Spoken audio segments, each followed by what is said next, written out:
21वीं सदी में जिंदगी टेक्नोलॉजी का बवंडर बन गई है। हम हमेशा कनेक्टेड रहते हैं। सोशल मीडिया प्लेटफॉर्म्स हमारे अड्डे बन गए हैं, हमारी कॉफी शॉप्स। लेकिन इसकी कीमत क्या है? मेंटल हेल्थ इश्यूज बढ़ते जा रहे हैं। एंजाइटी और डिप्रेशन की परछाइयां लंबी होती जा रही हैं। हम बस स्क्रॉल करते रहते हैं, कंपेयर करते हैं, क्रेव करते हैं, कभी किसी से सच्ची कनेक्ट नहीं कर पाते। क्या यही जिंदगी हमें जीनी थी?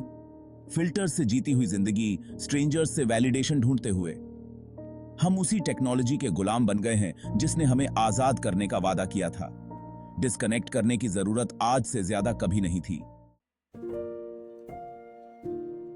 अर्जुन नाम का एक नौजवान खुद को दोराहे पर पाता है। सोशल मीडिया के जाल में फंसकर वो खोया हुआ, एंग्शियस और खाली महसूस कर रहा था। लगातार कंपैरिजन, एक परफेक्ट लाइफ दिखाने का प्रेशर, ये सब घुटन भरा था। एक शाम उसने डिसाइड किया कि बहुत हो गया। उसने अपने सारे सोशल मीडिया अकाउंट्स डिलीट कर दिए। शुरू के कुछ दिन बहुत मुश्किल थे। उसे एक एम्प्टीनेस महसूस होती थी, एक खालीपन जहां पहले नोटिफिकेशंस आया करते थे। वो दुनिया से डिस्कनेक्टेड, अकेला महसूस कर रहा था। लेकिन धीरे धीरे उसे कुछ और भी नजर आने लगा। इसी की थी। अर्जुन ने अपनी इनर वर्ल्ड पर ध्यान देना शुरू कर दिया। उसने मेडिटेशन करना शुरू कर दिया, नेचर में समय बिताना शुरू कर दिया, पुराने दोस्तों से फेस टू फेस मिलना शुरू कर दिया। शुरुआती एंजाइटी की जगह एक कामनेस ने ले ली। उसकी नींद अच्छी होने लगी, उसका फोकस बरक गया और उसे छोटी छोटी चीजों में खुशी मिलने लगी। उसे एहसास हुआ कि सच्ची कनेक्शन लाइक्स और कमेंट्स से नहीं, बल्कि सच्ची ह्यूमन इंटरेक्शन से मिलती है। वो इंसानी व्यवहार की बारीकियों को नोटिस करने लगा, बॉडी लैंग्वेज की अनकही भाषा को समझने लगा। जैसे जैसे अर्जुन प्रेजेंट मोमेंट में जाता गया, उसने डिजिटल दुनिया से परे एक नई दुनिया खोज निकाली। उसे रोज की चीजों में भी खूबसूरती दिखाई देने लगी। उसे अपनी त्वचा पर सूरज की गर्मी, चिड़ियों की आवाज, सुबह की चाय का स्वाद, सब अच्छा लगने लगा। उसकी जिंदगी अब दूसरों को दिखाने के लिए बनाया हुआ नाटक नहीं रह गई थी।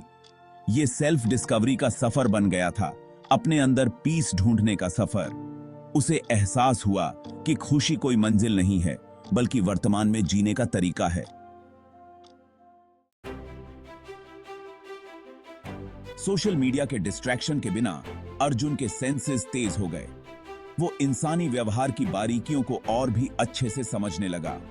उसने ऑब्जर्व किया कि कैसे एक छोटी सी स्माइल वार्मथ दिखा सकती है, कैसे हाथ बांधना डिफेंसिवनेस दिखा सकता है। उसे एहसास हुआ कि बॉडी लैंग्वेज कम्युनिकेशन का एक पावरफुल टूल है, जो अक्सर शब्दों से भी ज्यादा कुछ कह जाता है। उसने सटल क्यूज को पढ़ना सीख लिया, जेस्चर्स के पीछे के इमोशंस को समझना सीख लिया। एक दिन एक कैफे में बैठे हुए अर्जुन ने देखा कि उसके सामने एक लड़की बैठी है। वो एंग्शियस लग रही थी, उसका पैर नर्वसली हिल रहा था, उसकी नजरें इधर उधर भाग रही थीं। उसे अपनी एंजाइटी के दिन याद आ गए। हिम्मत जुटाकर अर्जुन ने उससे बात करने का फैसला किया। उसने एक प्यारी सी स्माइल दी और ध्यान से सुनने लगा। जैसे जैसे उन्होंने बात की, उसे एहसास हुआ कि वो लड़की भी उसी सोशल मीडिया के प्रेशर से जूझ रही थी, जिससे वो खुद कभी जूझता था। लेकिन अब अर्जुन, जो कभी डिजिटल दुनिया में खोया हुआ था, अब अपनी पीस और ह्यूमन कनेक्शन की समझ का इस्तेमाल दूसरों को खुद को वापस पाने में मदद करने के लिए कर रहा था। एम्पैथी और सपोर्ट का यह चक्र पूरा हो गया था, ये साबित करते हुए कि सच्ची कनेक्शन और पीस डिजिटल में नहीं, बल्कि इंसानियत में मिलती है। अगर आपको यह कहानी पसंद आई हो तो कृपया लाइक करें, शेयर करें, कमेंट करें और हमारे चैनल को सब्सक्राइब करें।